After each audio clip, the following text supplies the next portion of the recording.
Let's go. What's up, everybody? Welcome to the Artists of Data Science Happy Hour. It is Friday, December 3rd. Friday, December 3rd. That means it is the last month of 2021. Damn, this year went by quick. It's been a crazy year, man. I know for a lot of us, good stuff happening for a lot of us, and just all around madness for the rest of the world. Hopefully, you guys got a chance to tune into the podcast I released today with Christian Espinoza. He wrote the book, The Smartest Person in the Room. It was an epic book. I absolutely love that book, and I love chatting with him. I learned a lot through that conversation. Hopefully, you guys get a chance to tune in sometime this weekend to listen to that. Earlier this week, yesterday, I was on a podcast called How Did You Learn That? How Did You Learn That? With Andrew Barry was his name, The Curious Lion. That was a dope podcast. I really enjoyed being on that podcast. Shout out to Gilbert Eikelenboom for setting me up with that.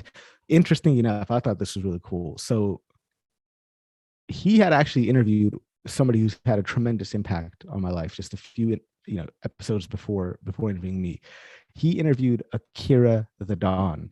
I can't believe that. I was interviewed by somebody who had interviewed Akira the Don. Akira the Don, if you guys don't know, is probably my absolute favorite artist. He created something called Meaning Wave, and so just that synchronicity, I thought was insane. Hopefully, I can get Akira onto my podcast at some point. That would be epic activities. I mean, if it wasn't for Akira the Don, I wouldn't have heard of a lot of things. Trust me, the Artists of Data Science podcast would not be what it would be without his influence. So that was pretty cool. Coming up next week, man, a lot of good events happening next week. So if you have not already, be sure to register for the Comet Roundtable that we have going on the 9th, on Thursday, December 9th. There's a link on my LinkedIn profile. If all you guys watching on LinkedIn, go here, find that event on the calendar and check it out. We're going to be talking pretty much like a year in review for machine learning in 2021. We're talking about the challenges and surprising discoveries of deploying machine learning at enterprise scale. We've got some awesome people that are going to be part of that panel. We've got Chris Brossman from The Real. He's going to be on. Art Siom Stroke from WorkFusion, Olche Kirit, who is from Uber AI, and also the man himself, Mr. Gideon Mendels, CEO of Comet ML, will be there as well. I'll be emceeing / hosting / moderating that session, so that'll be a lot of fun. Be sure to register for that. Check the link right there on my LinkedIn profile to see it. Also next week, I've got a bunch of cool interviews that I'll be going live on LinkedIn for. Going live with Nick Singh, who wrote the book Ace the Data Science Interview. So we'll be talking with him, and then also that same day, just like an hour later, we'll be going live. We're going live twice on Wednesday, so keep an eye out for that. Going live with the gentleman from One Salting, so Jerry Lee and Mr. Javier. Why am I blanking on his name? Mr. Javier from One Salting. That'll be a great conversation. I'm excited to talk to them. Jonathan Javier. God damn it, dude. I'd be slipping sometimes. Jonathan, sorry about that if I forgot your first name for a second. But yeah, that'll be great. It'll be a good conversation. Hopefully you guys can tune in for that live. Feel free to join on the live stream and ask questions and join in on the epic activities. Hopefully you guys had an amazing Thanksgiving holiday. Hope it was a great time for you guys. Hopefully you guys got a chance to capitalize on Black Friday deals. I, for one, had bought my son a brand new car seat, so we are going to be rolling in style in a brand new Graco. So let's talk about it. It's the first Friday. First Friday of December of the last month, first Friday of the last month of the year. That's crazy. The year went by very, very quick. I think it's time that we should celebrate our failures, whether they turned out good or bad. So I'm wondering what was something, if you reflect back on January 2021, right? A mere 11 months ago, 11 months ago, right? If my math is right. What was something that you had planned or hoped to accomplish by this time of 2021, but did not come to fruition? So what's something that you had planned to accomplish, but just it didn't happen? whether you tried or didn't try, it's what's something that didn't happen for you guys, that you had hoped would happen. Let's start with Christian, and then from Christian we'll go to Antonio, and then Eric, and then whoever else wants to jump in, please do let me know. And by the way, everybody tuned in on LinkedIn, if you guys have questions, please do let me know in the comment section right there on LinkedIn. If you're watching on YouTube, I got eyes on YouTube as well, so feel free to ask your questions on YouTube in the chat. And you are more than welcome to join us live in the room as well. Go for it, Christian.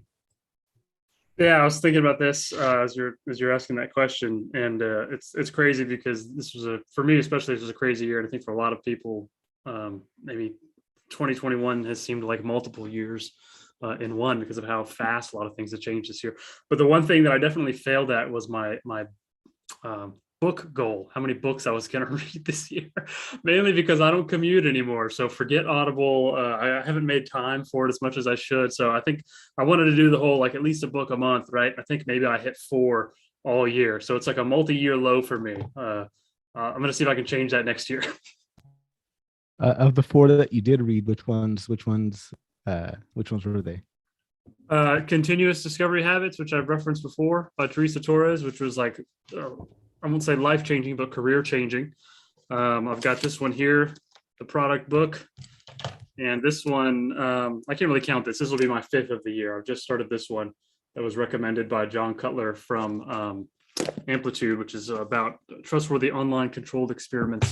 So it's all been kind of work-related, but because I'm kind of in a new field, in a new area for me, it's been super beneficial, and I've grown a lot through them. So I love taking other people's great ideas and not having to reinvent the wheel, because most of the time they know better than I do anyway. Absolutely. What was that phrase? A smart man learns from his mistakes. A wise man learns from the mistakes of others. Anytime you can. Yep, exactly. So for those of you guys just joining in, question is, we're celebrating failures, man. Why not? I've got a ton of them this year. So let's just celebrate the failures. Let's talk about what it was that you hoped to accomplish at the beginning of 2021. And now that you look back, it's December of 2021 and you did not accomplish that thing. What is that thing? Eric Sims, please tell us. 2 words: side projects. Like any good data science professional, you start out whatever year, week, month, morning, with an unrealistic number of projects and ideas.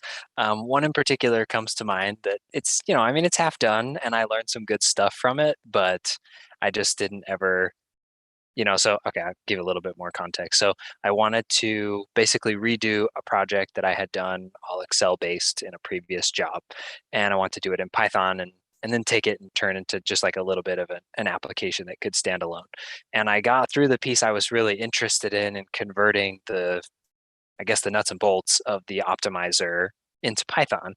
And then at that point I was like, I hit, you can like learn stuff that's a little harder than what you know, but this was like way too much harder than what I knew. And I was in school at the time. So it was like, you know what, I'm just going to keep learning all this school stuff. And maybe someday I'll come back to that side project. It's not on my 2022 docket yet, but you never know. Maybe it'll find its way on there. So yeah, side projects. Eric, let's go to Antonio. Antonio, go for it. And then, by the way, shout out to Russell. Russell, if you want to go next, please do feel free to go next after Antonio. Everybody else in the room, what's going on? Costa, Gina, Matt Blaza, Monica K. Royal was in the building, but she has left the building. Hopefully she does return. By the way, you guys listening on LinkedIn, YouTube, if you guys got questions, if you guys got comments, please do feel free to let me know what they are. But Antonio, go for it. All right. Well, one, I want to say good to be here. I saw you shouting me out. I was on LinkedIn previously with a baby in my hands. I really didn't join too much to the conversation, but I was still listening when I can. But this year, the one thing that came to my mind, I had signed up to this no code community, 100 days of no code. And it's a great community, but it was like I was supposed to do this thing for 100 days challenge, and it just didn't go as planned. I think I made it to like day 17 or 18, but then life happens. We ended up buying a house, my wife getting pregnant, and like afterwards, one thing after the other, and just And like Eric is saying, I mean, it's just there's so many interesting things out there that you want to accomplish everything. You know, I was like, yeah, I'm gonna do data science projects. And then the reason why I wanted to learn no code is so that I can turn it into applications. The data science side projects didn't work out, let alone the turning it into an application part. But hey, at least one of those where if you set enough goals and if you shoot for the moon and you land among the stars or something, at least you've done something. So, still some things, ended up getting a new job and things like that. And it's always tough because you're like, should I work on my side projects or try to learn whatever I need to learn for like this new job or something, But I mean, at the end of the day, all those things are excuses. I guess I should have done those things, but that's what New Year's resolution is for. You set things up and you don't do them after. Yeah, man. Yeah, congratulations again on the baby, man. Can't wait to see some pictures, man. Feel free to send me baby pictures, and if you got any questions or anything on fatherhood along the way, do my best to answer. Just get a snoo. You need a snoo. Appreciate it. I hope they're paying you affiliate marketing because you keep advertising now. Dude, that's actually a good point. I should hold it. I know, you should look into it. Let's go to Russell and then Gina. I think Gina had the hand up. So if anybody else wants to jump in here on we're talking about, we're celebrating failures. What did you fail to accomplish that you hoped you would accomplish at the beginning of the year? Because it's okay to fail. Russell, go for it, and then after Russell, we'll go to Gina, and then I think Kostub had his hand up. So then after Gina, we'll go to Kostub. Go for it, Russell. Hello, everybody. So first, a quick comment on Antonio's update there. So whilst there might have been some failures there, you got a new job and you got a house and your family's going well. Those things kind of blow any other failures out of the water. Those are significant things, my friend. So feel good about yourself. Thanks, Russell. Thank you. So one of my biggest things to do at the start of the year, a little more obtuse than data specific, was maintain my sanity through the year of 2021. Kind of the second year following the impact from COVID. And whilst I don't think I've failed, it's been more challenging than I expected. I think I was being perhaps a little glib at the outset, thinking, we've had 2020, 2021, give it the first quarter and we'll be back on track. And, it didn't happen that way. So, I'm still here. I'm moving on positively, like I'm sure everybody else is, but I feel a little more burdened by the complexities of the last 2 years than I'd expected to at the start of the year. So, yeah, I don't think I've been as, should we say, resolute throughout the year. Not terribly so, but it's affected me. So I'm mindful of the fact that it is affecting me, trying to respond to that positively and move forward and take advantage of all of the improvements as they come. Although the irony of this new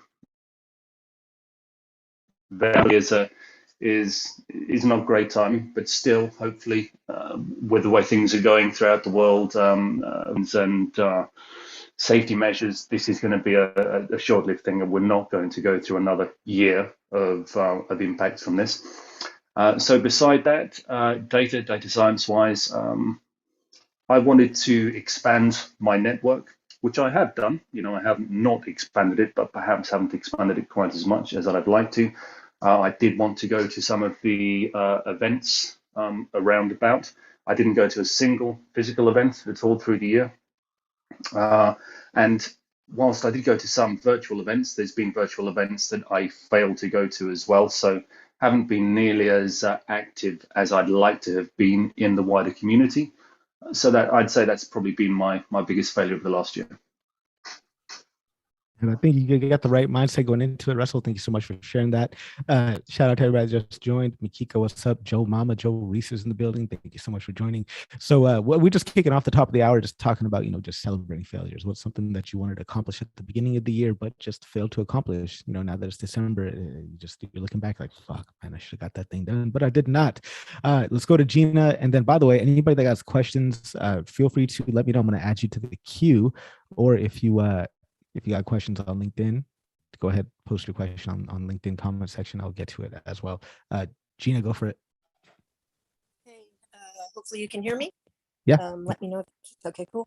I'm off camera because I'm out and about moving around, but yeah, I wanted to chime in on this. I love this. Let's celebrate our failures. My failure was not getting a job. And,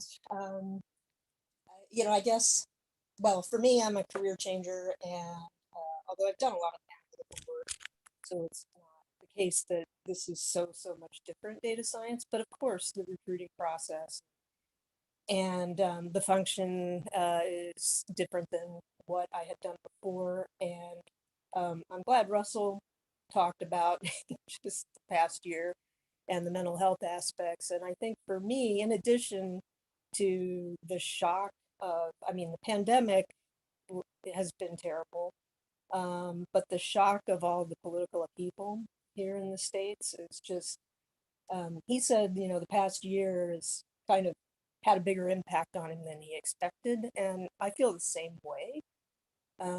So, it's interesting. I think, we think we can weather these things. I do think there are some, kind of systemic changes going on in societies. And I think central to it, frankly, are the algorithms and data science. I really do feel like this is a challenge, maybe one of the biggest challenges of our time, is how to deal with misinformation, how to help people understand, what they're looking at, how their chains being yanked, frankly, because I think that's a lot of what's going on in the world is people's chains are getting yanked. And unless we, which is hard, unless we engage our cerebral cortex more and say, okay, hold on, wait a minute, we need to, what am I reading? Is this real? Am I just kind of getting amped because it's, it's triggering the lowest common denominator emotion? All these things, they really have weighed on me, because prior to the insurrection, frankly, and just everything, I was worried about it. But now it's like, honestly, I think many democracies in the world are in trouble. And it's because bad actors, use these tools in some cases. And it's complicated, but manipulating people in ways that I think a lot of us aren't really aware of. Even if people talk about it, they kind of know, but then it's hard because we still react to stuff. So the failure of getting a job is complicated, of course, and it's depressing. It's hard to celebrate that.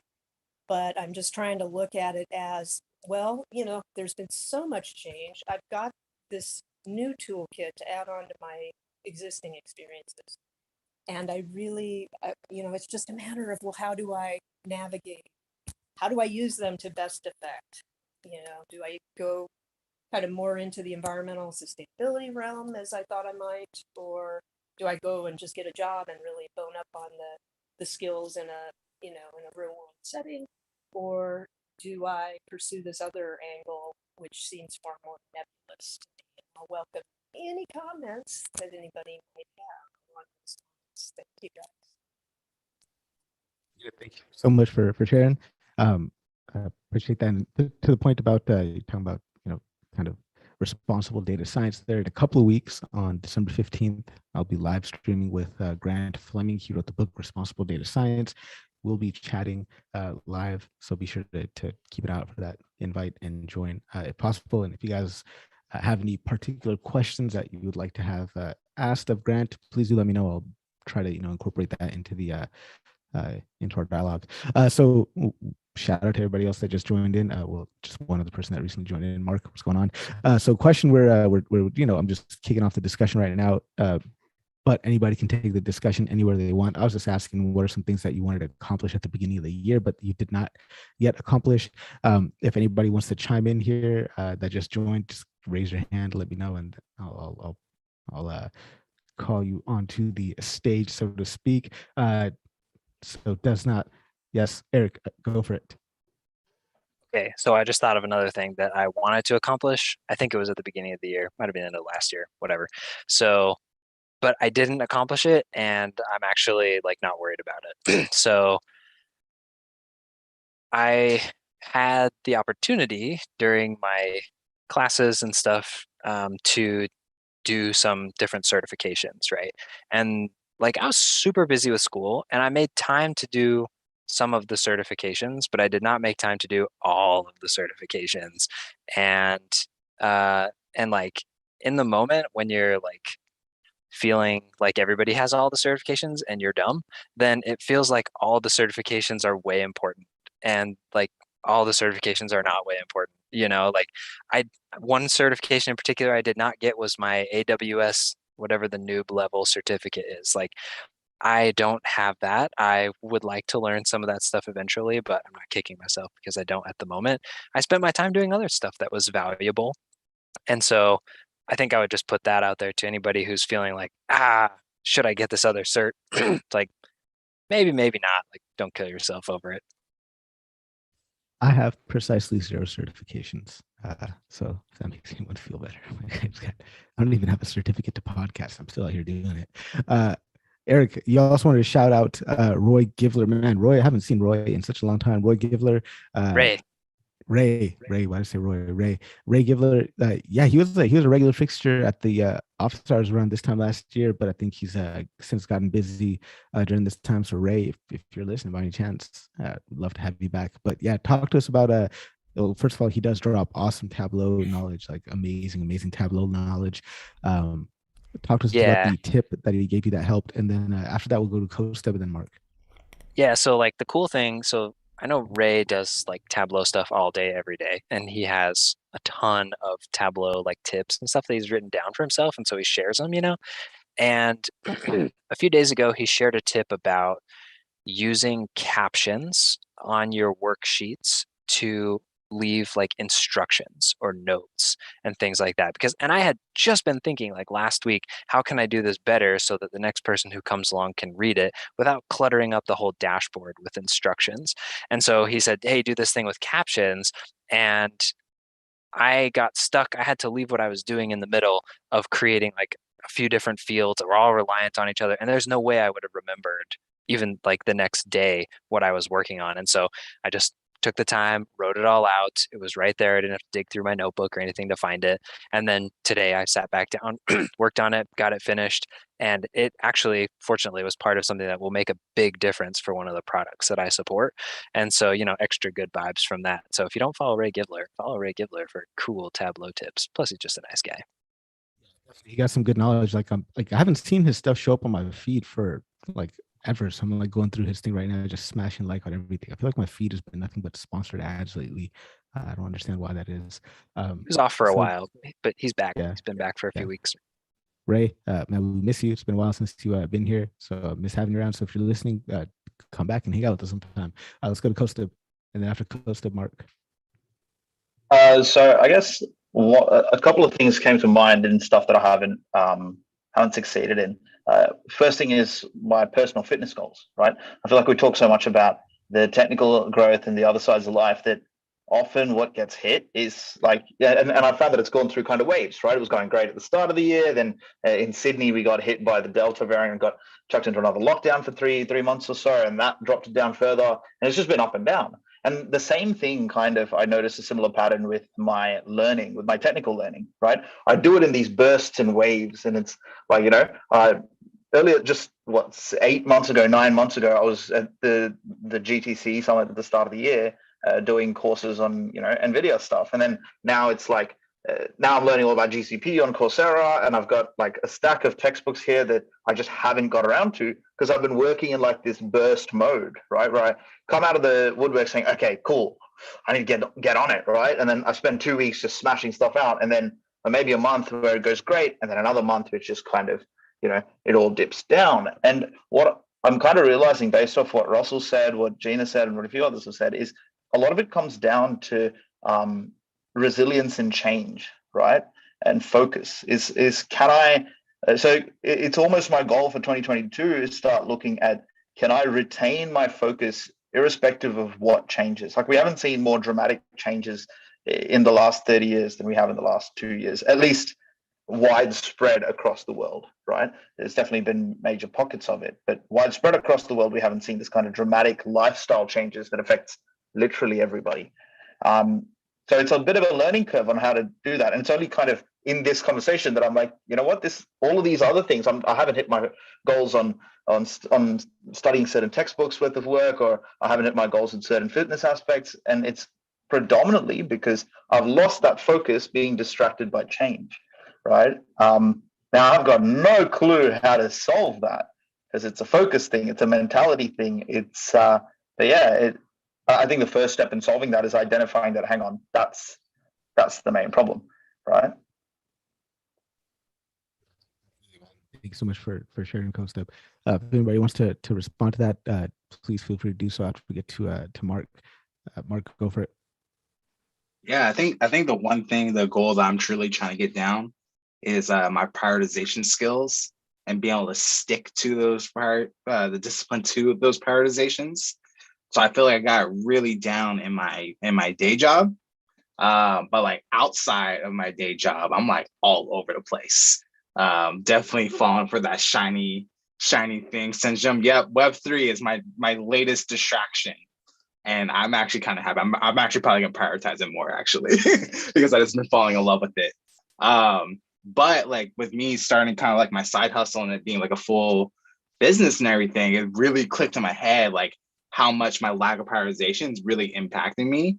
And so I've been slowly changing my behaviors to make it right. So, you know, going to bed at the right time, eating right, all those different small things allow me to do more and prioritize accordingly, and being able to say no to a lot of things.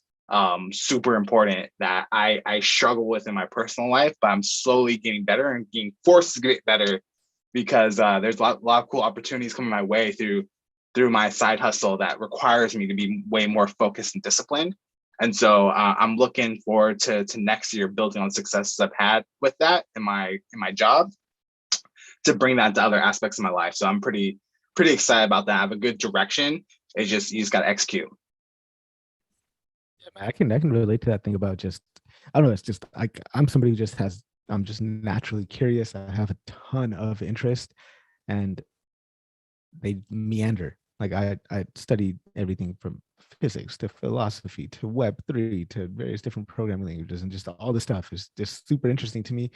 And it does kind of, you know, I guess you're saying shiny object kind of syndrome, a little bit, but I follow that thing until my curiosity is exhausted, then move on to the next thing, but then try to find links between what I was just studying or what I was just reading about and whatever to what I'm currently doing. But yeah, Web3 is definitely the newest fascination for me as well. It just, there's rare opportunities in life where somebody can be on the frontier of something and be part of a movement in its infancy, right? Like I fucked up when I was younger and I couldn't be on that wave when you know the Web 2.0 was happening, even though I could have, right? I just, life choices. And now I feel like this is a chance to like kind of redeem myself with that. And so I'm using that as an opportunity for me to just to get on the ground floor of something that's interesting and capitalize on that. But Charlie DAO is where it's at. If you guys do not know what Charlie DAO is all about, where you're looking at three members of the DAO right here. We got Mark, Mikiko, and myself. I'm looking forward to chatting with Carlos next week. Hey, I'm part of it too. You're on the DAO too? Damn, all right. Well, of course, man. I don't want to miss out on the shiny object. Yeah, but he said you guys become billionaires. I don't want to be the only poor one. What are you saying, Joe?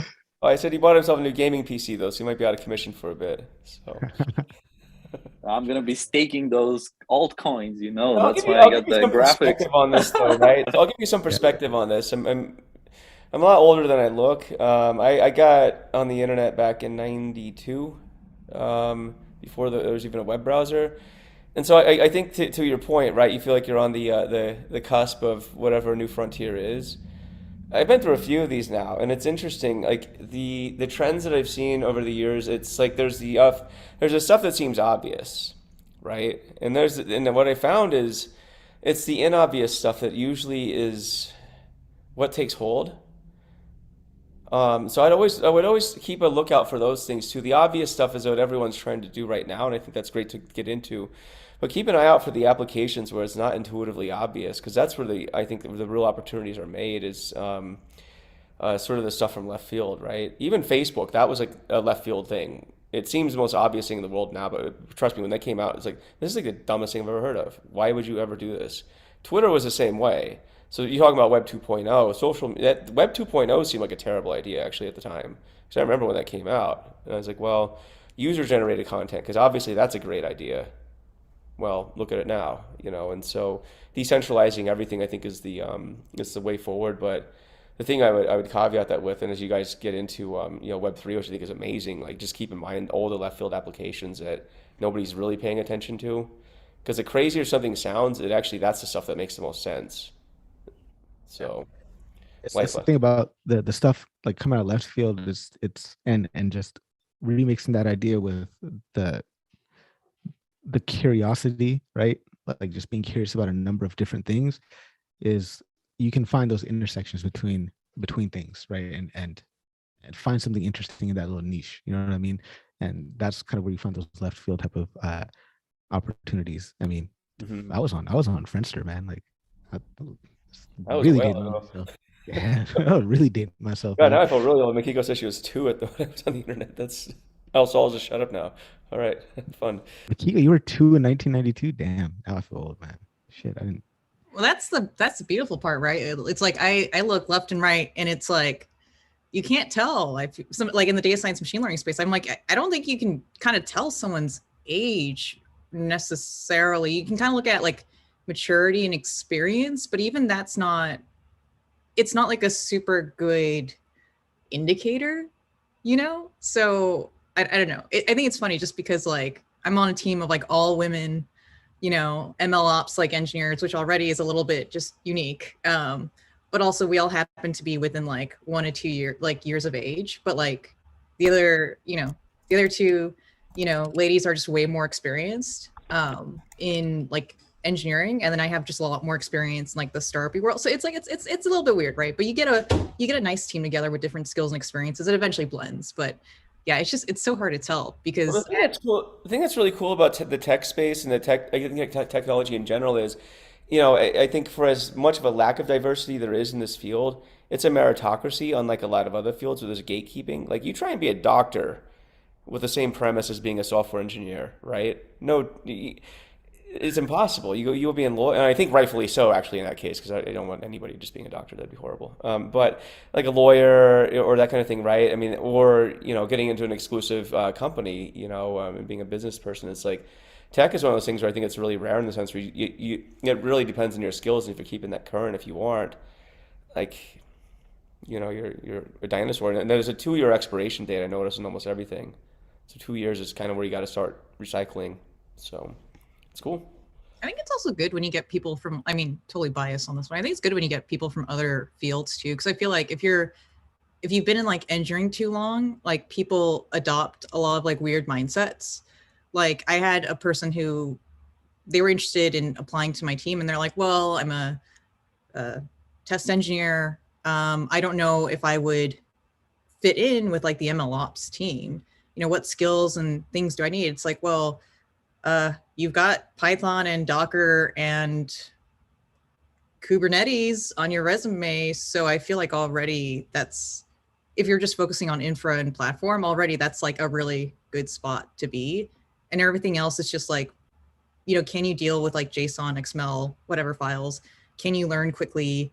Do you know what cloud is? Like it's just more generic stuff. And then it's kind of like we sort of figure out the tooling to fit the problem, but it's I don't know, it's kind of interesting, but like I've seen other like gatekeeping sort of attitudes, and I just feel like that's when people have, they've had the Kool-Aid a little bit too long, and they're just now like, well, if you're like a QA test engineer, or if you're a product engineer, or if you're a data engineer, then you can't do XYZ. It's like, no, no, they just figure out what they need to know, and then that's it, right? Like shouldn't be a huge issue. Some of that stuff I don't get. And I feel like in a way, because I come from outside engineering, I'm like, well, all of you think I'm stupid anyway, and like not accomplished. So I can just kind of go in and learn and mess stuff up, and you're gonna like think it's because I didn't study engineering anyway in college. So in a way, it doesn't matter because I'm no matter what, you're gonna think of me less than I think of me. So I can just, but still, I thought it was really funny because it was just like, I don't know if I could transfer in. I'm a test engineer. I'm like, no, you can totally transfer in. Why not? Like, it's all good, I think Need more people like that. I think there's something to be said about software specifically, right? So the kind of spaces that I've seen, I have seen more of that gatekeeper mentality even in the other engineering fields, right? So if you go to mechanical engineering, mechanical design, you go to electronics, a lot of it gets a little bit more gatekeepery. And I think one of the big reasons for that is that, personal computers, right? It makes software accessible. You're able to go and learn and develop your skills privately, cheaply, and reversibly. If you screw something up in software, check out a previous commit or a previous tag, and you're kind of all right? It's an easy fix. You screw up a mechanical design on a product that goes out, say it's a healthcare product, say it's something else like that, it starts to hurt people, right? So I think software inherently has had this reversibility, this distributed kind of knowledge sharing kind of style, right? Purely because it's so accessible. You need a keyboard and a screen, really. These days, you need the internet and maybe cloud connection, but most of the time, you can do it just off a regular ass computer. So I think part of that really plays into this ability to be a meritocracy. Whereas in the mechanical engineering field, if you need to become an expert in aluminium honeycomb welding, you need to be able to afford enough aluminium honeycomb to practice on, and that stuff ain't cheap, right? It feels like it's like what layer of the OSI layer you're operating at. I feel like if you're like at the top layers, right? Like, or not, so the top bottoms. If you're at the layers that are closest to like the physical hardware space, yeah, it's going to be a little bit trickier. But once you get past like to more like the application or, like the API or whatever level, the more abstracted layers. Yeah, I feel like that kind of gatekeeping is just totally unnecessary. It's like all the arguments between programming languages, right? Like although after doing a little bit of Solidity, I can say that I don't like it. So, but that's a preference. I'm not saying anything else by it, but like, but I feel like still, if you learn like one language or you learn one framework, you do have to do a little bit of translation. Like JavaScript still screws me up. I just look at it, I'm like, okay, I need to take a little bit on this. But once on the more abstract layers, once you've learned the principles or you have like one thing, the gatekeeping to other areas to me just does not make sense. When you get to hardware, I think that totally makes sense, right? Because that is like partially the difference between like the architecture used for self-driving cars versus like medical devices, FDA regulations, yada, yada. But outside of that, it's like, we don't need to make ourselves feel self-important. We're all special. We're all special in our own way. I think part of it comes down to that risk and liability thing, right? Is how much is a screw up going to hurt someone, and how much is someone going to have to pay to fix the screw up, right? Software, it's easily forgiven, right? If I mess up a piece of software, they're like, roll their eyes. Come on, guys, get it together. Hardware, any kind of hardware. If your phone fails, you're more mad than if there's a software glitch that they just fix on a patch, because it's easily fixed, right? So I think it's kind of the nature of that. For the record, I didn't say Solidity is the worst language ever, but I didn't say cool, it's the best language either. I'm holding my opinion on it. I'm going to learn some more. Yeah. Also, if anyone's interested in like programming languages, there's this book I've been raving about to everyone. It's called Crafting Interpreters by Robert Nystrom. And if anyone knows like the Wizard and the Dragon books about compilers and interpreters and all that, I wouldn't know it because I didn't actually study engineering in college, but apparently that's where most people hit those up. But it's a book like Crafting Interpreters by Robert Nystrom. It actually walks through like how would one design a language and how would one craft create the compilers and interpreters that would then, like execute and like, turn it over to like bytecode and all that. And also I think it does a really good job of explaining it. It's just such a good book. I have to rave about it. It's giving me a great appreciation for some languages, which, I didn't want to learn before. You can drop a link to that in the chat. That'll be helpful. Be sure to include that into the show notes. Yeah, dude, Solidity is cool. It's interesting. Just the idea of smart contracts. I guess that's what I absolutely love. Dan, we got a lot of Charlie Dow up in the building. Where's Carlos at? Charlie Dow, what up? Costa, question or comments? Anybody got questions or comments or anything? Please do let me know. Let's continue this conversation. Man, it's been going good. Monica Royal is in the building. Am I tripping? Or is your hair purple? It is purple, yes. Nice, very nice. I go from every color of the rainbow. It was previously red, so and then it turned pink, and now it's purple, and so who knows what's next. I had a comment to what I think Makiko referenced to earlier. I've been in and out. My computer's acting crazy. But as far as the gatekeeping, so you guys know, like, remember the unicorns, the data science unicorns back in the day, right? Where you're a programmer, you're an analyst, you're a BI person, you could do all of it, and that's what you want. What I've been seeing lately is that they don't want that anymore. They're like, no, you have to just be BI, or you have to sit down and create your models and algorithms. Are you guys seeing the same thing? I'm seeing, if I can respond to that, I'm seeing some of that, particularly as businesses are trying to figure out how to optimally structure larger teams, right? A lot of this comes down to how do you structure a big team as opposed to how do you structure an individual career. And yeah, it's a challenge, and I think it's still quite an open challenge. The downside is, yes, I'm seeing like a shift to more rigidly marked lines in some cases, but I'm also seeing in some companies there's an understanding that the organization of the team is not a fence that people can't cross over. Right? I've seen a couple of examples of companies where, yes, they're defining the roles better, but they're encouraging that cross-pollination a little bit better as well. So I think we're starting to see this burn into an evolution in team management and team structure, right? Where, yeah, I think that the thinking is evolving in some places, but obviously it's not going to evolve everywhere overnight. So, but I get what you mean. Yes, it can be scary where you're like, oh, are they drawing the lines now? And are we going to be stuck with the same problem we had like 20 years ago? Right? I know the unicorn's going away. That's sad. It's just getting harder and harder to do everything. I think this unicorn is not just it's just a, like it's a mythical idea. Like it's hard to do everything. It really is. So actually, I forgot about Mark's question. Mark had a Kubernetes question. We'll go to Mark's question, then Costa will go to you because Mark was asking about this for a while. Is that all right, Costa? Or were you speaking on something that was yeah, cool. All right, cool. Mark, go for it. Yeah. So Makiko, yeah. Oh, go ahead. I was just gonna say, if anybody wanted to respond to Monica's question, do let me know. I just glossed over the the responses for that. So if anybody wants to, please do respond. Mark, if you want to respond to Monica's question. Yeah, so Makiko put out this great article on Kubernetes, basically stopping support for Docker. And where this came up for me, I'm writing a piece for a client and kind of doing market research. And the vendor I was looking at was heavily in Kubernetes and using Docker. And it posed this question of, well, this vendor is heavily, like, their infrastructure is built heavily on Kubernetes and Docker.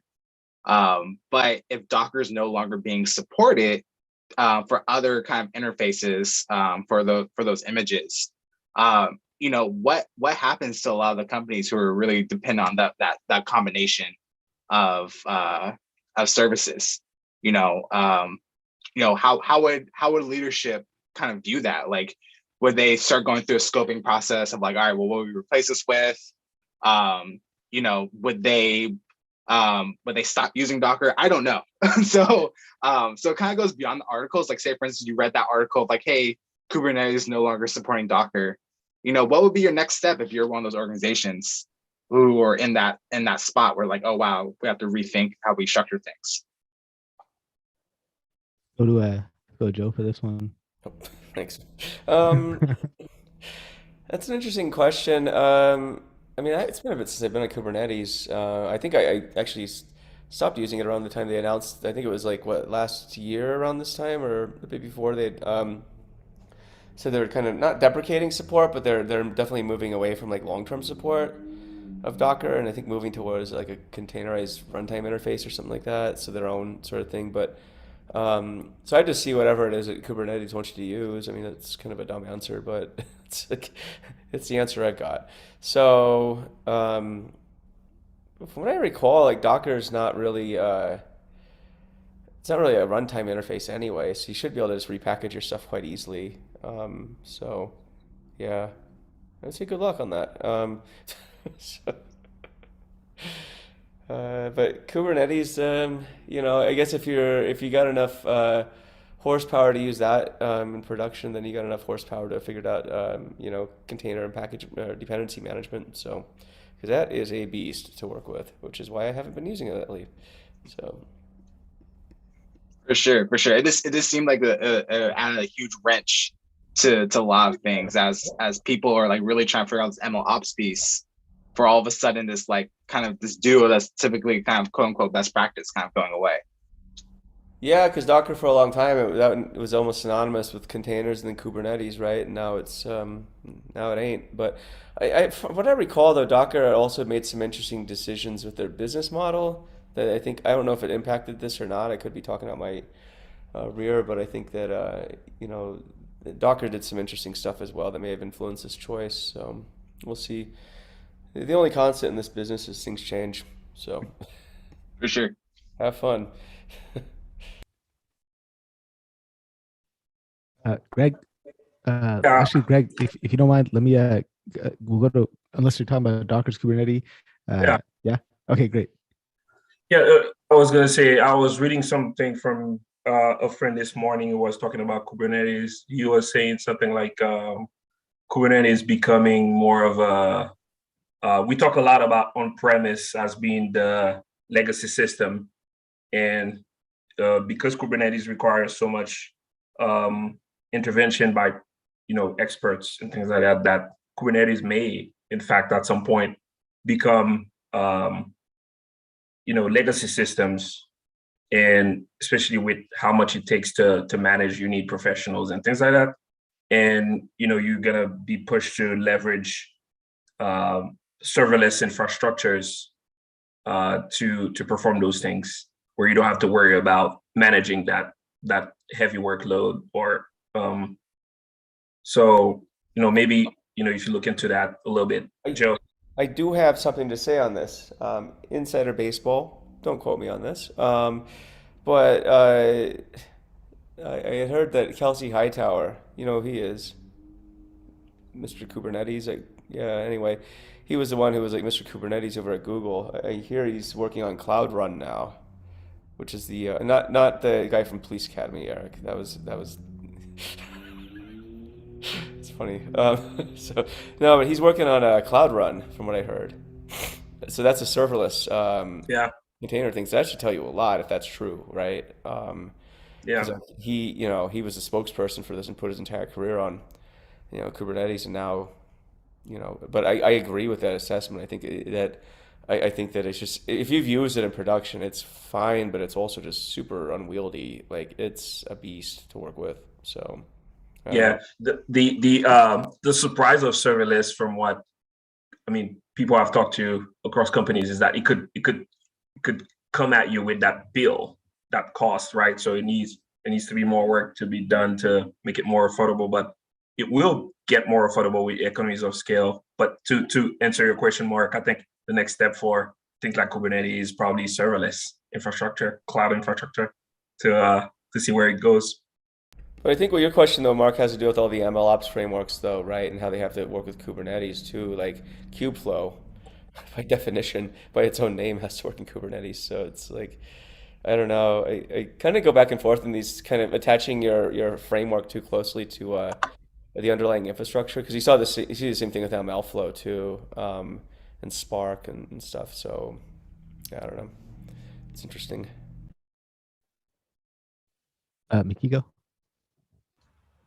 Yeah, so I guess the way I had interpreted the change was that so Kubernetes is like container orchestration, but Docker is not the only containerization technology out there. And frankly, it wasn't even anywhere the first, right? Like there's been variations of it. It just became synonymous. And I think what I read from just from the updates was that essentially like Docker and Kubernetes, even though people had presumed that they were really tightly coupled, they were still making their own developments in different directions.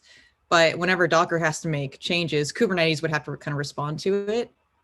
And so there's like OCI, which is trying to do some kind of standardization protocol or standards for containers. And so Kubernetes was like, instead of kind of continuing to support the Docker shim, and in general, you hate shims. Shims are always like temporary. You just kind of use a shim to kind of just make things plug in for temporary time.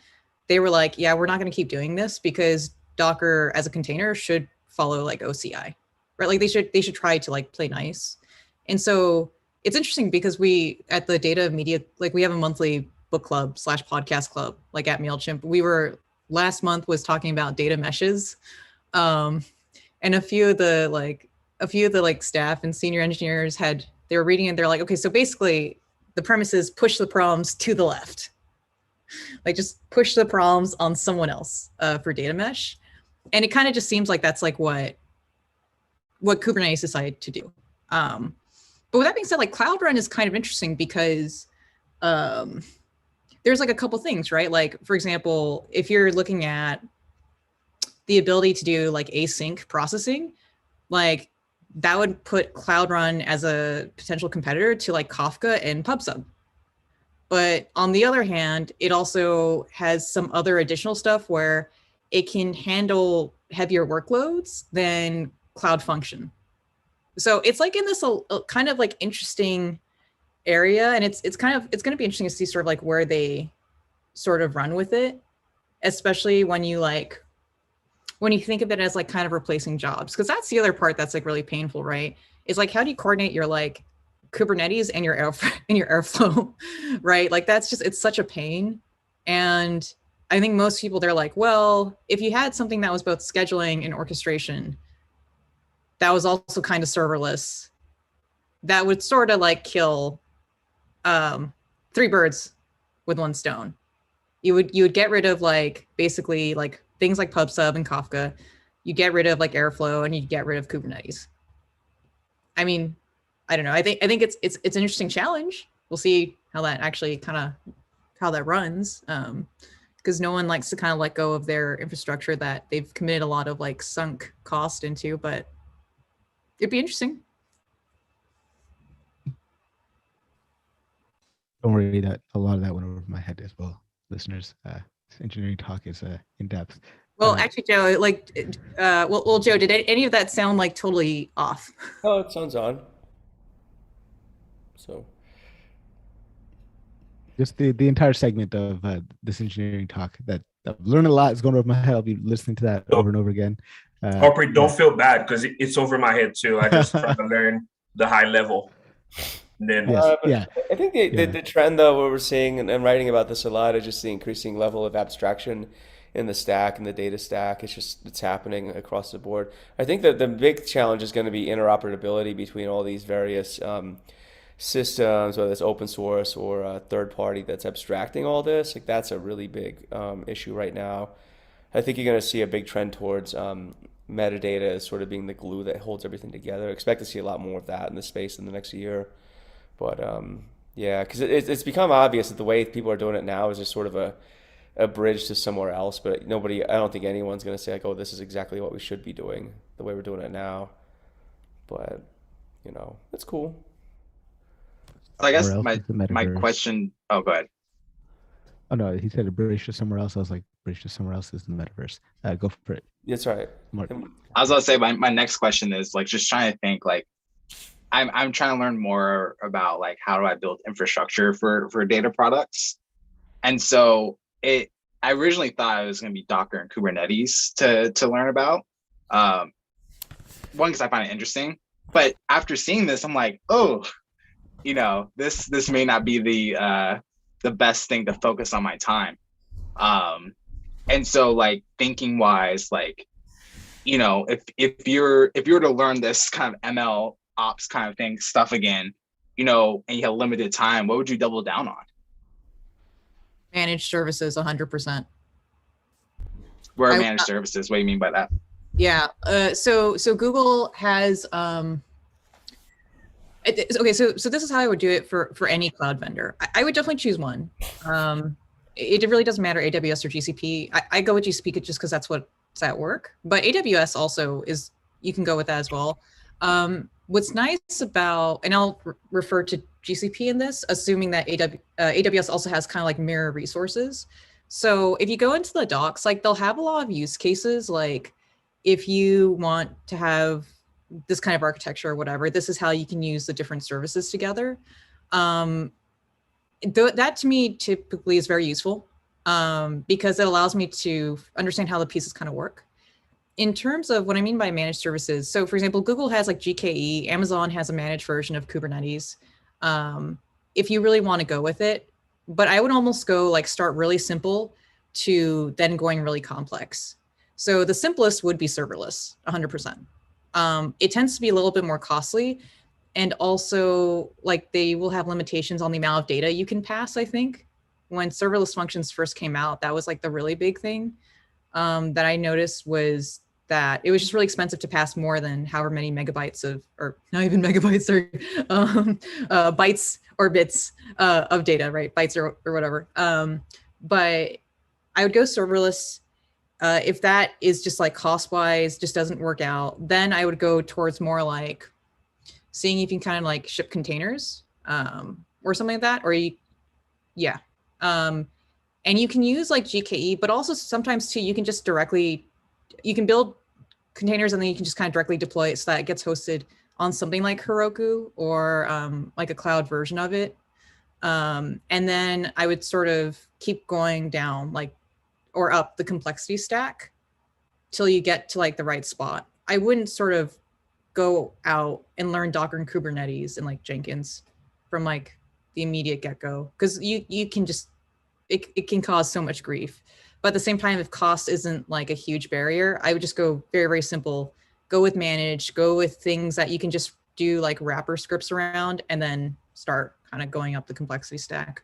But Mark, I think between what you were saying, I think I also heard you say like you were looking for things to help you decide how to design systems, right, and infrastructure, if I'm not mistaken, or you want to develop? Definitely think about that, because one, that's an interest of mine, especially being in a startup. That's very top of mind. And then also like a lot of my writing I do for my clients is thinking about where do these vendors fit within the market and the ML workflow. So it's having a broader understanding. This really helps. I think you need to study architecture. Yeah. So actually, I just got this book from O'Reilly.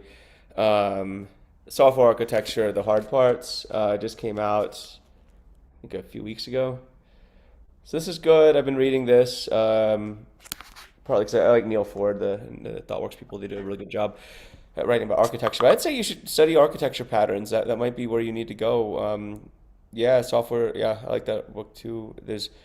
But it seems like that's, if you have a good solid understanding of architecture, of which I will caveat that I don't think any architect has a good solid understanding of architecture. You ask an architect what architecture is, and they're like, that's a good question. I have no idea, actually. But I would say study this stuff too. It'll sort of bridge the gap between, I would say, like the kind of the implementation and the engineering pieces, and the broader picture of what you're trying to design, and like kind of where all the pieces fit, right? Architecture is about figuring out the trade-offs and figuring out what pieces you're going to fit where based against constraints. So yeah, and that's the main thing in a lot of my writing is this build versus buy argument, like balancing between that. So that's really helpful. Mark, if you're a visual learner like me, I can point you to something that I do too. If you go to YouTube, get on the channel called This Is My Architecture. It's based on AWS. They invite like a company that bring a use case. They have a board. They build the architectures. Some of them are ML based, some of them are not. But regardless, I try to watch one episode per day to kind of understand how to build architectures that are actually in production. So it really lights up my mind in terms of the common systems that keep getting called based on the use cases, ML based or not, to see how the whole thing works. And they're like 5 to 7 minute videos. I think this is one of the best like channels that I can work with because I don't have patience to read a book. And over time, when I read about company use cases, I typically get a good understanding of how things are pulled because I tend to see trends in terms of how people build their architecture. So check this channel out and hopefully it will help. Thank you all so much. This has been extremely helpful. I have some good stuff to go through now. Definitely, it's got a lot of good videos on there. I'll definitely be checking that out as well.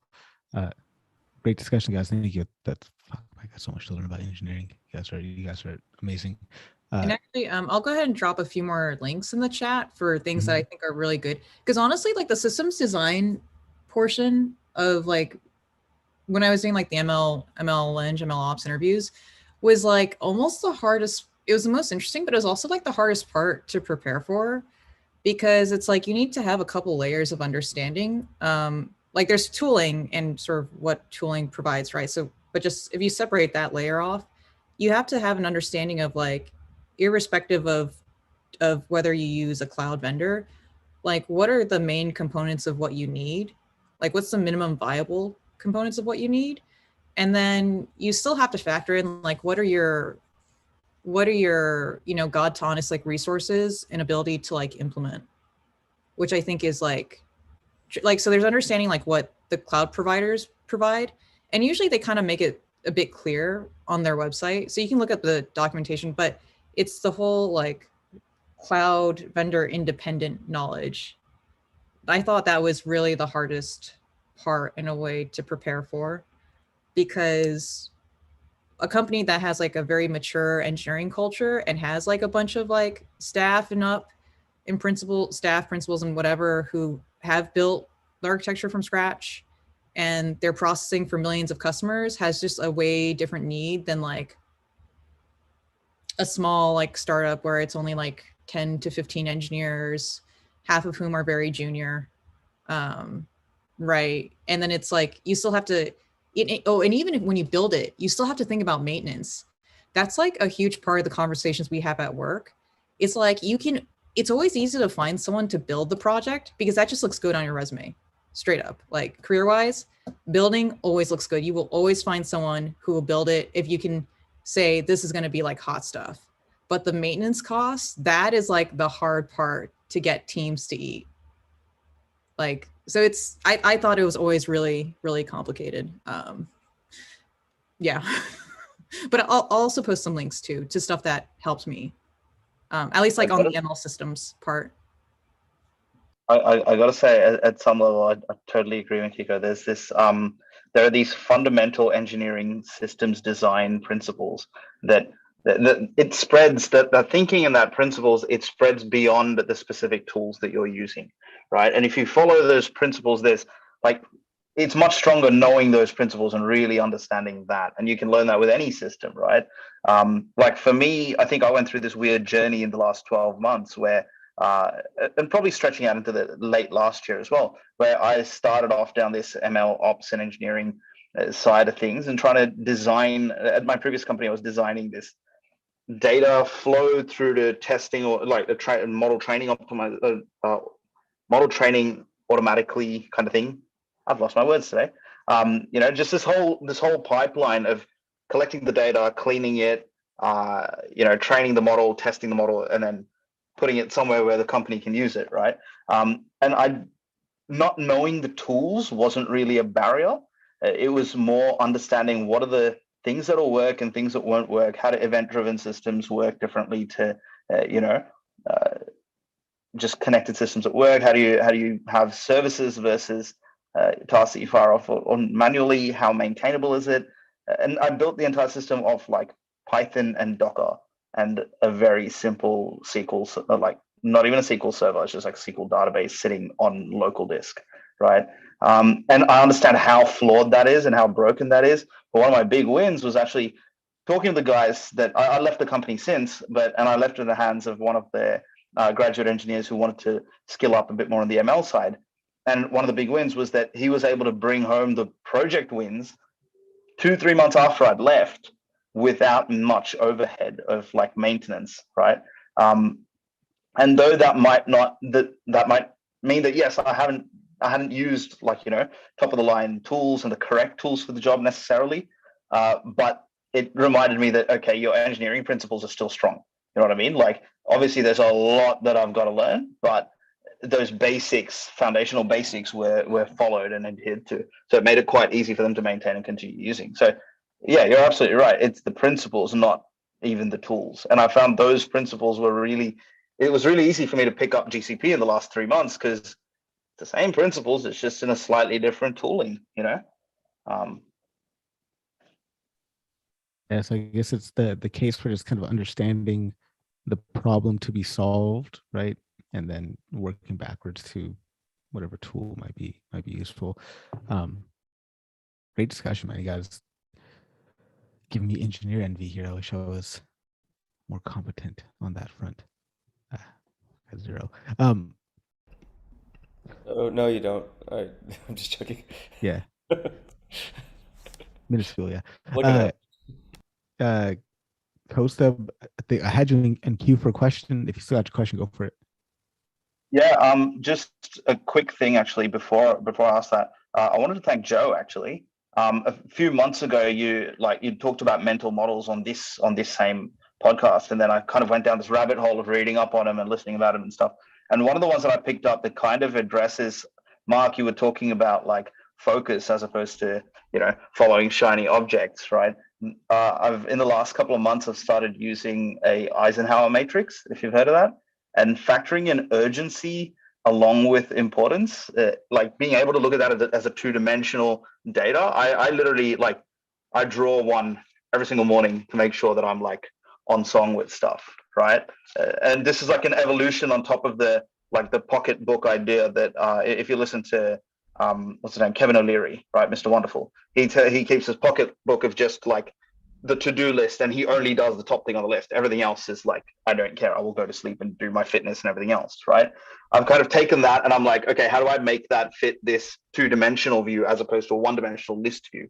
And I'm finding that in the last 3 to 4 weeks has been this return to a bit more discipline and focus, right? So I'm trying to ride that wave and try to just keep tweaking these little things. So take a look at that if you haven't seen Eisenhower matrices before. It's a really cool concept. So yeah, thanks, Joe. That's so awesome. Yeah, good. Glad you found something useful in there. That's cool. Yeah, it's weird. The productivity stuff there's no shortage. I think it's just what works with you too, right? So there's no shortage of books or ideas about it. But at the end of the day, I don't think it's a one size fits all. But Eisenhower apparently works for you, and that's awesome. So keep doing it. Kevin O'Leary just needs his. I don't know why he bothers with list. He just has one thing on it, but that's cool. So.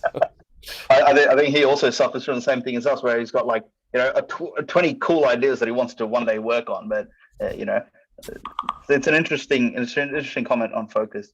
But my question actually is more relevant to what Mikiko was talking about regarding there being a lot of side entries into the data science field, right? I'm finding myself heading into a more of a mentorship, leadership kind of space, right? And so far, like whenever I'm mentoring younger engineers that I say younger, I'm still like a baby compared to a lot of people here, but a lot of younger engineers, when they come with a strong software engineering background, it's really quite easy for me to coach them on, okay, these are these principles that you haven't really thought of. Let's revise some of those things as we design a structure. But that I feel a little bit out of depth when I'm dealing with people that don't necessarily come with that full engineering background, because maybe like, do you guys have any advice on how do you coach people that don't come from that technical strength? So a lot of people go through, do a master's in data science, they're fantastic with data science, but there are still elements missing from their foundational stuff, like their confidence with Git, their confidence with breaking a system, right? And it's not everyone, it's like some cases. How do you manage mentoring people like that? Any tips, any advice? I'm just looking to grow. Mark and then Mikiko. Yeah, I think Mikiko should probably go first because you called her out first. I can go? Okay, all right. What I was going to say is this is from my experience. I did mentorship a couple months ago. And it was a similar thing. It wasn't for engineers, mainly for data science. So a lot of the individuals are like completely new to coding. and everything. And a huge mistake I made was caring too much, if that makes sense. And you're supposed to care a lot. You want to see them succeed, but you can't care more than them. And the challenge is, you know, you have to be comfortable letting them fail, because that's where a lot of learning's at. And so I want them to succeed so bad, so I'll go out of my way to make sure they wouldn't fail to learn these things. And I ended up putting in way more work than I should have. And looking back, I probably stole a lot of learning opportunities from them because I cared so much, right? And so it was just misplaced intention. And so I think one of the key things is just like figuring out where that gap is, and for that learning to get to that next step, and what would be the stretch thing to help them struggle through that, while also knowing that you're there to support them.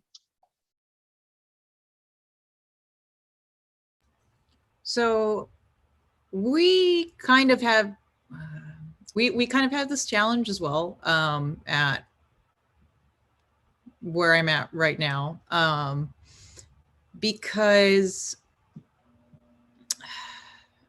part of this is, I think it's just sort of it's a shift that you see when a company becomes more mature, and at the same time that you see across industry, right? Which is that you just see increasing specialization in a lot of different roles, and very specifically. So, for example, like at MailChimp, it had a very strong engineering culture. So it was just sort of expected that everyone come in as an engineer. So the engineering skills it wasn't a question, right? Because they literally hired engineers. And actually they had the engineering team first, then they had data science, and then the ML Eng team was split out of data scientists, and it was composed of data scientists who happened to be very engineering. But it's a challenge, right? Because when you talk to like the data science org, you know, and you ask them, what is your KPI? What is your North Star? You know, like if you had to choose, if I gave you $100 and you could spend it across like a basket of attributes, what would you spend it on? Right? And they're like, why would we spend it on engineering when we have you guys? They're like, we want to spend it on research because that's something that you engineers can't do. We want to spend it on statistical theory and, statistical knowledge and expertise. Because once again, that's something that y'all's wouldn't have had. We want to spend it on initiative, on interest in cutting edge, like deep learning and algorithms. And they're like, why would we spend it on, they're like minimum viable engineering. That's what we want to spend it on. So what we did, and this is, I don't know if this is the best approach, but so far it seems like people are happier with it, is we first kind of defined what were the minimum viable engineering skills that they actually needed. And it kind of comes down to like so for being able to write Python code reasonably well, not like the level that if you were producing like a Flask like website or whatever, web app, you don't need to do it that level. You just need to be able to write decent, like feature engineering, model training, etc. So writing the decent code, being able to write tests, both unit and integration. And we've done workshops on how to write tests. We record it, we put it up on a nice Confluence page. What else? Being able to like work with the tools that we have in-house reasonably well and work with other teams. And I think those are like, and I mentioned Git, I think those are like the three main things that we were basically like, because almost everything else, like for the cloud, for like the cloud environment, for deploying it off as a service, like we have teams that specifically work on that. And we just try to figure out how to make it easy on them. So I would say like first define like what that minimum viable engineering skill set that they actually need. And then I think the second part that we also did was we put together like a learning path that is not teaching data scientists how to be engineers, but teaching data scientists the necessary engineering skills. And we basically curate a very, very select set of resources that we were like, this matches the values and quality we want in the company. And then we just made it very clear, like, and the other thing we also did too is each data scientist has to do like a cookie cutter project. So they have their first project that they need to go through. It's actually better to get them on that sooner rather than later. It doesn't have to be a big one. It can be a little small, even like a dummy regression model and we just walk them through how to like ship it. Because I think that is like, I think there's a couple people tend to kind of freak out because there's so much information, so they don't know what to focus on. And then if it's like, if you focus them on what they need and you integrate and start day to day, it's a lot more, I think it's a lot more effective. Because reality, right, is that you're not hiring data scientists to be engineers at the end of the day. You're hiring them to be data scientists, right? Unless you're specifically hiring ML engineers, then you're kind of hiring data scientists who can code really at an engineering level. So totally agree. And I think that just keeping front of mind that minimum viable skill set is kind of important. I think in my mind, I have some loose idea of what that might be, given the kind of work that we're doing at the company I'm at. But it's really, is it clear on what that learning path needs to look like? And absolutely, like what Mark said, I think part of it is just me like wanting them to fail safely, right? Like I just got to let them fail, let them fall. Like this is almost counterintuitive to what I said before, where software is breakable and easily fixable, right? We can go get checkouts on the else, right?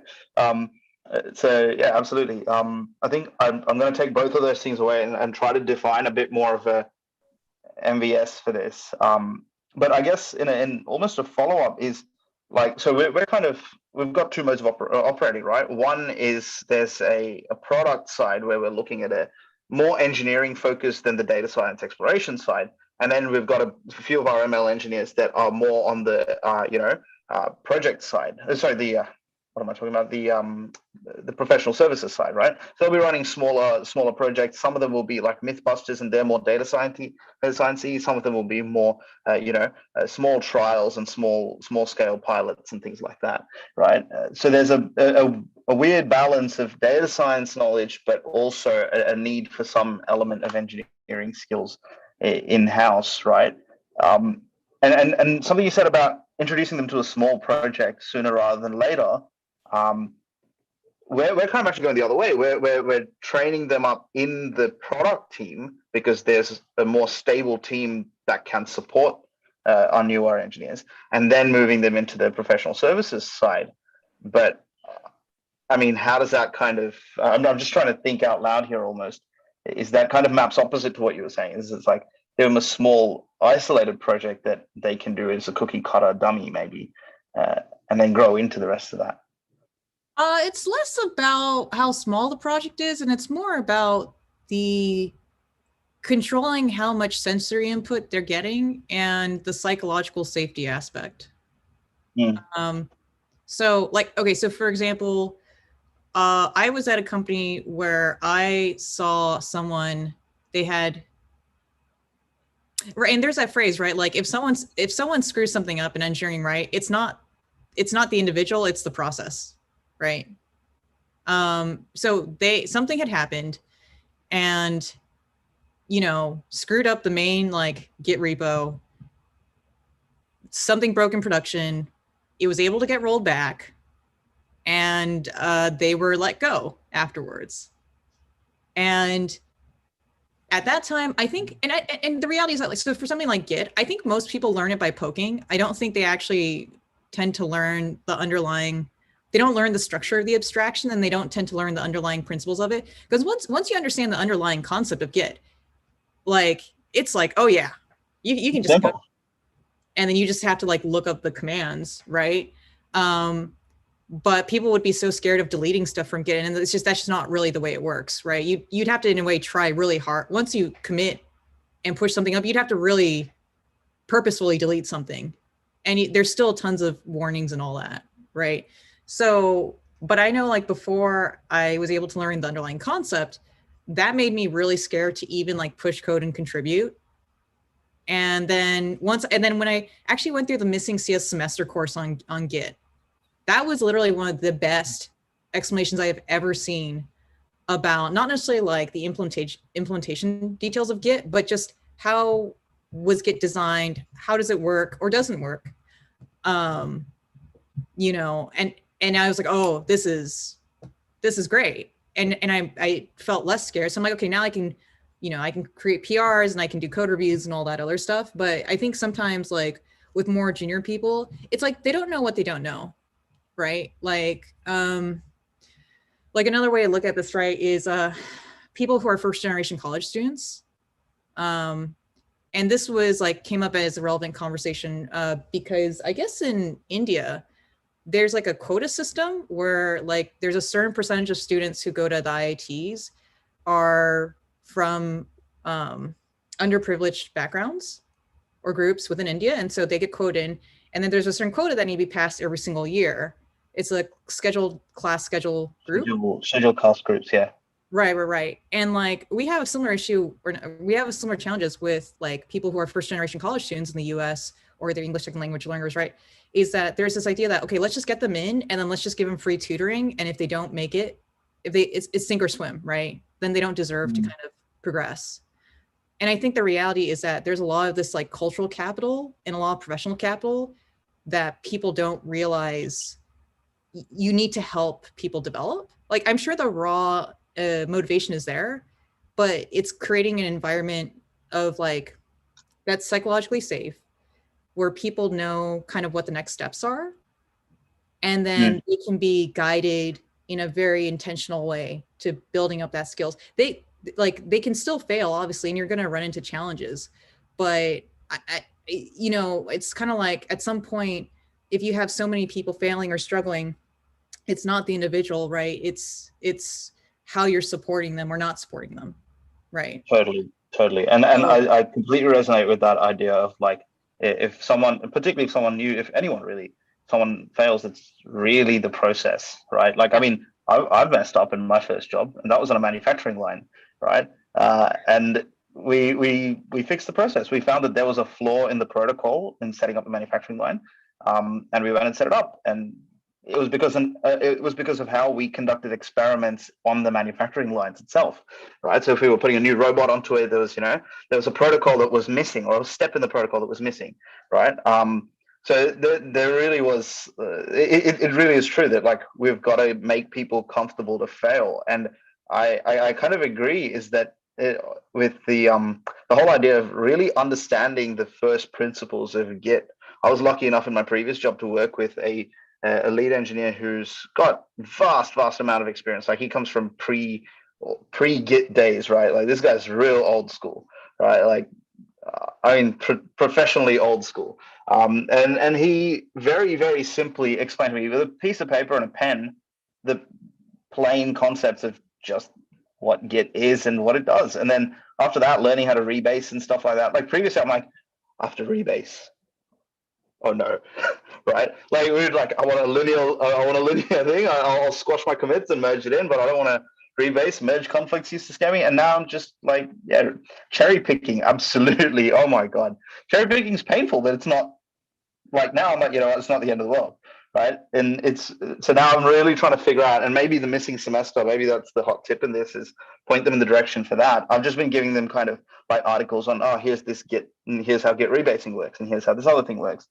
But maybe a more structured thing would help them understand, because if you understand Git, you understand that anything you do is fixable, basically, in code. It really is a meta skill, because it doesn't matter what kind of engineer you are. At some point, you're going to commit code. It really is like it is the de facto communication standard between engineers of any culture, race, religion around the world. And you might call it something different. Like if you're developing mechanical design stuff, the CAD software version control stuff, it's version control. It's not Git, but there is a particular principle behind how it works. And if you understand how that works, it's fine. Kind of to close this off, it's kind of strange to me how little it's funny because having gone through engineering school and computer science, it's strange to me that they just kind of touch on, use Git for your projects if you want.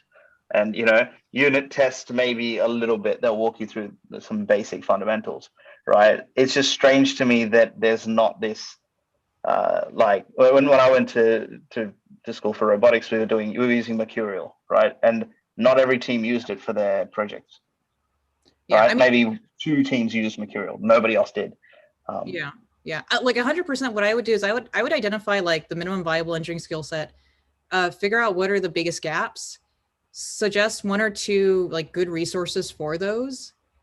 Like create a little like Confluence page or whatever called like the learning, like it could be a learning path or something. You know, you definitely don't want to toss too many resources at them, and then kind of get them started on code. It doesn't even have to be like an isolated cookie cutter project. It could be like a feature or whatever, but you know, just make the expectation really clear, and also make it very clear like how they can ask you for help and all that. So it's not like you're hand holding them, but you're just like, you're setting up the right sort of pathway and the steps ahead of them. Yeah. So and that I think the other side of it is something else that you mentioned, was that I think we just kind of assumed a level of engineering knowledge and background, right? Which we really shouldn't have assumed in hindsight with some people. But it's just that assumption meant that we've now fallen into this trap where we haven't, like, we need to be breaking off tasks into much smaller chunks so that it's easier for them to handle, right? Whereas a larger engineering task that would require some design thinking, that like it's about building them up to that stage. So yeah, no, I really appreciate the advice there. I'm gonna take a lot of this away, and if anyone has any more advice on this, just DM me any resources, please. And if you guys want to hear more from Mikiko, you can check her out on the Ken G podcast, Ken's Nearest Neighbors. Check out Mikiko on the podcast. But if you did not know, she's also on my podcast over a year ago. So definitely check out that podcast, Mikiko. So go ahead and tune into that. Just a shout out to my good friend Andrew Decatus, is in the chat on LinkedIn. Went to grad school together, spent many hours studying for actuarial exams together and failing them and getting back up and studying and passing them again. Andrew says, as a teacher who cares too much, could be overwhelming for junior staff, and says functional programming is a must. So Andrew, thank you so much. By the way, man, haven't seen you in a few years. Thanks for tuning in, man. So we'll go ahead and wrap it up. Thanks everybody for hanging out. That was the missing semester that Mikiko was talking about. If you type in the missing semester, there's a whole series of lectures, one on version control in particular. There's a link to that in the show notes. There should be in the show notes when this is released, and also on the LinkedIn post here. I'll probably spend an hour tomorrow morning watching it. I mean, I'm realizing I don't know Git as well as I should. So that's it for this one, guys. We'll begin to wrap it up. Be sure to tune in next week. I've got a few live events, right? I'll be live with Comet ML, the session we're doing with folks from Uber, The Real, and Work Fusion. I'll also be going live with Nick Singh and the gentleman from One Salting. So that'll be a lot of fun. Also, shout out if anybody is available on December 17th to take over the reins for me for happy hours.